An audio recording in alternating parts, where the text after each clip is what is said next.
Hello दोस्तों, आज हम बात करेंगे नेपाल के राजवंश का मेवाड़ से संबंध। मेवाड़ के रावल समर सिंह, भाग 3। नेपाल के राजवंश का मेवाड़ से संबंध। वीर हमीरदेव चौहान द्वारा चित्तौड़गढ़ पर आक्रमण।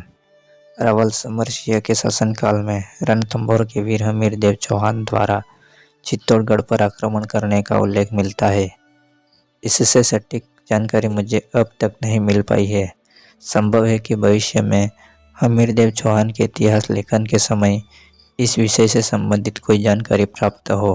गर्दाना का शिलालेख। यह शिलालेख 1300 ईस्वी में आवरी माता के पास गर्दाना में खुदवाया गया। इस शिलालेख के अनुसार रावल समर सिंह का देहांत 1300 ईस्वी में हुआ। यहाँ रावल समर सिंह की अदमकद प्रतिमा भी है। रावल समर सिंह का देहांत। रावल समर सिंह ने अपने जीवित रहते ही मेवाड़ की गद्दी रतन सिंह को सौंप दी और स्वयं एकलिंग जी की भक्ति में मग्न हो गए। 1302 ईस्वी के करीब रावल समर सिंह का देहांत हुआ। इतिहासकार डॉक्टर श्री कृष्ण जुगनू ने मेवाड़ का प्रारंभिक इतिहास में एक स्थान पर तो गर्दाना के शिलालेख का उल्लेख करते हुए 1300 ईस्वी में रावल समर सिंह के देहांत की बात लिखी है, परंतु इसी पुस्तक में एक जगह रावल समर सिंह के 1301 ईस्वी के शिलालेख मिलने का वर्णन भी है।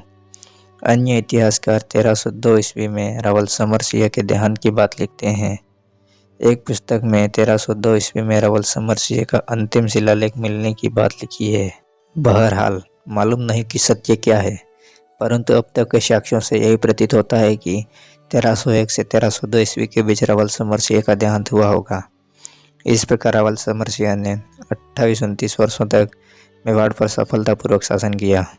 इन्होंने कई शिलालेख जारी किए। बलबन की सेना को परास्त करना, मालवा की सेना को परास्त करना, खिलजियों से जुर्माना वसूल करना आदि घटनाएं रावल समर सिंह की बहादुरी व सफल शासन की प्रतीक है। रावल समर सिंह के 2 पुत्र हुए। प्रथम रावल रतन सिंह। कहीं कहीं रावल रतन सिंह को रावल समर सिंह का दत्तक पुत्र लिखा गया है, परंतु इसमें कोई ठोस ऐतिहासिक प्रमाण नहीं है। रावल रतन सिंह रावल समर सिंह के उत्तराधिकारी हुए। द्वितीय कुंवर कुंभकर्ण। चित्तौड़गढ़ पर अलाउद्दीन खिलजी के आक्रमण से पहले ही रावल समर सिंह के छोटे पुत्र कुंवर कुंभकर्ण को मेवाड़ से बाहर निकाल दिया गया ताकि वंश चल सके। नेपाल का राजवंश इन्हीं कुंभकर्ण से निकला हुआ है। कुंभकर्ण के वंशज कुमाऊं की पहाड़ियों में होते हुए पाल्पा पहुंचे। वहां कई वर्षों तक रहे। पृथ्वी नारायण शाह ने नेपाल पर अधिकार किया।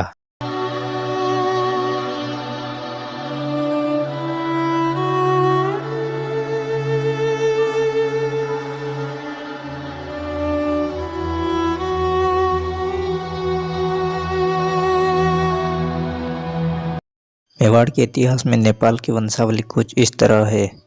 कुंभकर्ण, आयतु, परावर्मा, कविवर्मा, यशवर्मा, उदुमराय, भट्टराय, जिलराय, अजलराय, अटलराय, तुत्ताराय, पामसीराय, हरिराय, ब्राह्मणिकाराय, मोहम्मदराय, भूपाल, मिच्चा, जयंत, सूर्य, मैया, विचित्र, जगदेव, कुलमंडन शाह, आशोवन शाह, द्रव्य शाह, पुरंदर शाह, पूर्ण शाह, राम शाह, डंबर शाह, श्री कृष्ण शाह, पृथ्वीपति शाह, वीरभद्र शाह, नरभूपाल शाह, पृथ्वी नारायण शाह, सिंह प्रताप शाह, रण बहादुर शाह, गिरवाणा युद्ध विक्रम शाह, गजेंद्र विक्रम शाह, सुरेंद्र विक्रम शाह, पृथ्वी वीर विक्रम शाह, त्रिभुवन वीर विक्रम शाह, ज्ञानेंद्र वीर विक्रम शाह, महेंद्र वीर विक्रम शाह, दीपेंद्र वीर विक्रम शाह, पुनः ज्ञानेंद्र वीर विक्रम शाह। मिच्चा ने नवाकोट को राजधानी बनाई। कुलमंडल को काक्षी का राज्य मिला और दिल्ली के बादशाह ने इनको शाह की उपाधि दी। कुंभकर्ण से लेकर नरभूपाल शाह तक का इतिहास अंधकार में ही है। इनके इतिहास की ज़्यादा जानकारी नहीं मिलती है। हालांकि पृथ्वी नारायण शाह के वंशज राजेंद्र विक्रम शाह ने राजकल्पद्रुम नामक एक तंत्र ग्रंथ लिखा। इसमें जो वंशावली दी गई है वह ऊपर लिखी हुई वंशावली से मिलती जुलती है। इस ग्रंथ में नेपाल राजवंश के मूल पुरुष का चित्रकूट चित्तौड़ से आना लिखा है।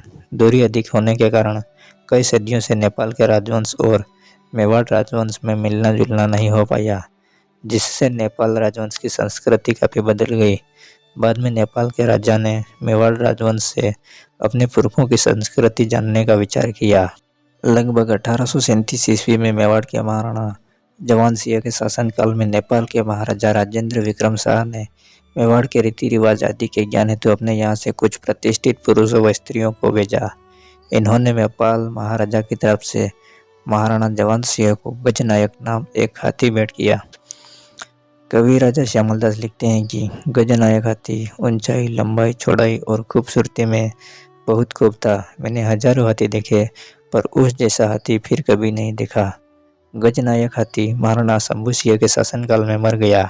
नेपाल के यह प्रतिष्ठित लोग महाराणा जवान सिंह के देहांत के बाद कुछ दिन ठहरकर 25 सितंबर 1838 ईस्वी को नेपाल के लिए रवाना हो गए। 4 सितंबर 1857 ईस्वी में नेपाल के वजीर जंग बहादुर से बगावत करने के बाद चौथरिया राजवी गुरु प्रसाद शाह के बेटे हिम्मत बहादुर शाह और दल प्रकाश शाह उदयपुर आए, जहां महाराणा स्वरूप सिंह ने उनकी बढ़िया खातिरदारी की। अगले भाग से मेवाड़ के रावल रतन सिंह व रानी पद्मिनी का इतिहास लिखा जाएगा।